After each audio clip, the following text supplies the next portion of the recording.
That's not how we do things in this Commonwealth or in this country. And that is not freedom. You know, this guy loves to talk a good game about freedom, right? Let me tell you something. It's not freedom to tell women what they're allowed to do with their bodies. That's not freedom. It's not freedom to tell our children what books they're allowed to read.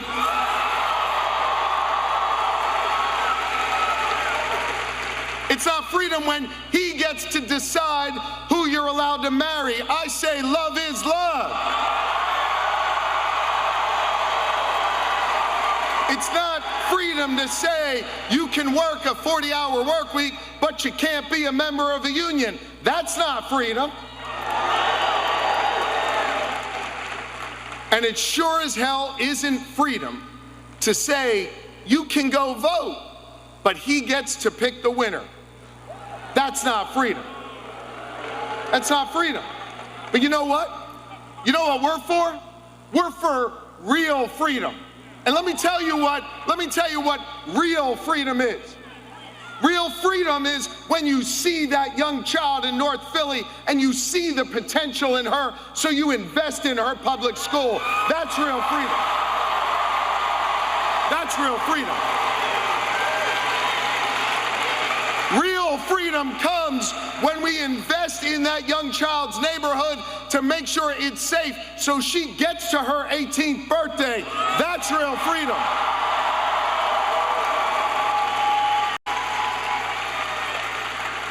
This is a guy who doesn't respect women here in Pennsylvania. In fact, if you don't think like Doug Mastriano, if you don't look like him, if you don't vote like him, if you don't worship like him, if you don't marry like him, you don't count in his Pennsylvania. You know how I know that? Because I know where he was on January the 6th.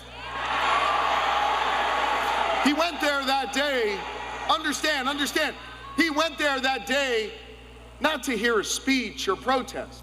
He went there that day to stop your vote from being counted because he doesn't respect you.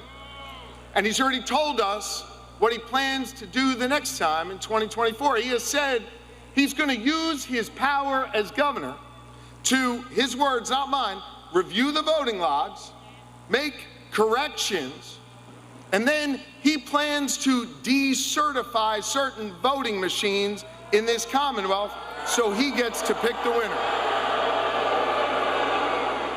Let me ask you a question. What voting machines do you think this guy's going to decertify? Probably the ones here in Philadelphia, right? Are we going to let him get away with that? Listen, that is not how our democracy works.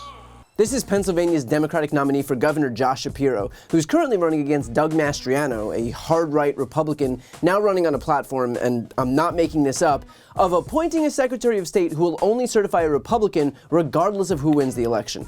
He wrote and introduced the heartbeat bill in Pennsylvania state legislature. He wants to do away with vote by mail and wants to decertify voting machines. This guy is running on a platform of Trumpism through and through, and would very clearly spell the end of democracy in the state of Pennsylvania, a point that Josh Shapiro himself made abundantly clear in this interview.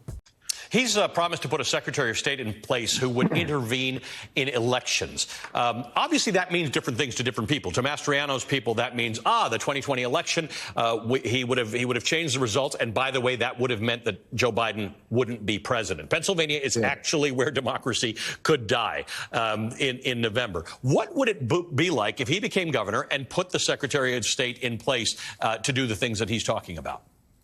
Well, this is super dangerous, not just for Pennsylvania voters, but all across the nation. So hear me on this.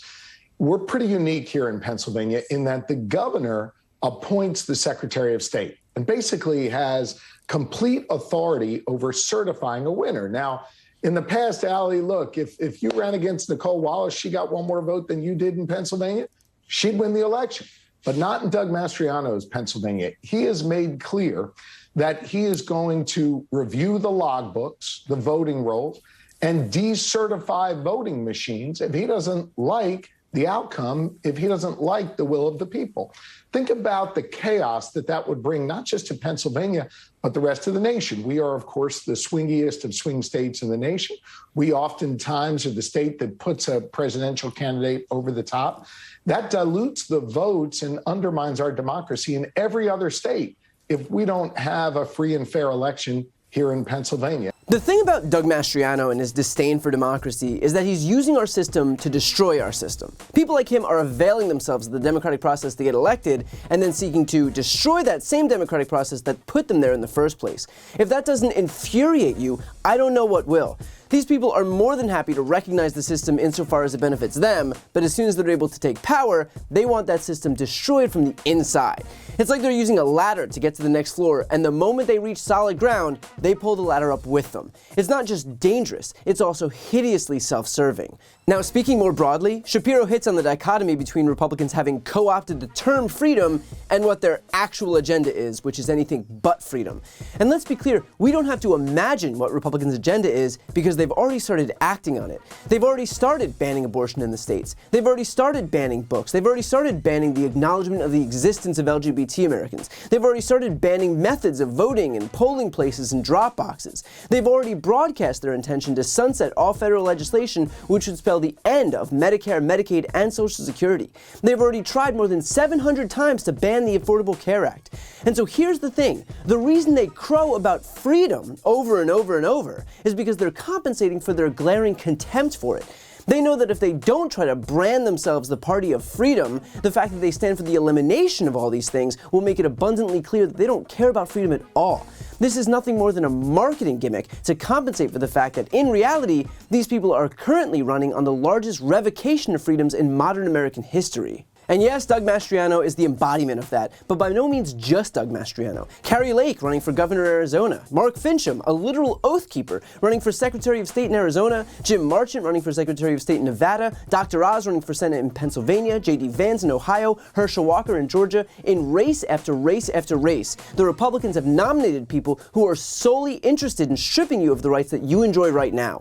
To put this as simply as I can, if these people win, you will be less free than you used to be. So here's my plea to you. If you are an independent who doesn't know who to vote for, if you're a Republican who feels uneasy about the direction the GOP is going in right now, if you're a Democrat who isn't sure whether or not you want to go vote, please know that what happens right now in this election will determine the future of the Republican Party and the future of our politics. If the GOP wins out while running on a platform of stripping you of your rights, they will take that as a validation of their strategy, and they will move forward full steam ahead. They will ban abortion nationwide and contraception and same-sex marriage. These people are not responsive to the will of the people. They are solely interested in imposing Christo-fascist edicts onto everyone else. So I get that midterms aren't as sexy as a general election, but please recognize that what happens in the next few days will change the course of history and will either emerge with a stronger democracy or one that's been discarded by one half of the two major political parties in this country. So please remember to not only vote, but find friends, family, neighbors, coworkers who don't intend on voting and persuade them to do so. Bring them with you. Be responsible for just three people who otherwise wouldn't have cast a ballot. I can promise you it'll make a difference. Before you go, if you enjoyed this video and want to see more, please make sure to subscribe to my channel. You can click the thumbnail right here on this screen. And if you want to support my work even further, the best way is to subscribe to my podcast, No Lie with Brian Tyler Cohen. There you can check out my interviews with major players in the world of politics, including President Biden, Vice President Kamala Harris, Pete Buttigieg, Elizabeth Warren, Katie Porter, Jamie Raskin, and so many more.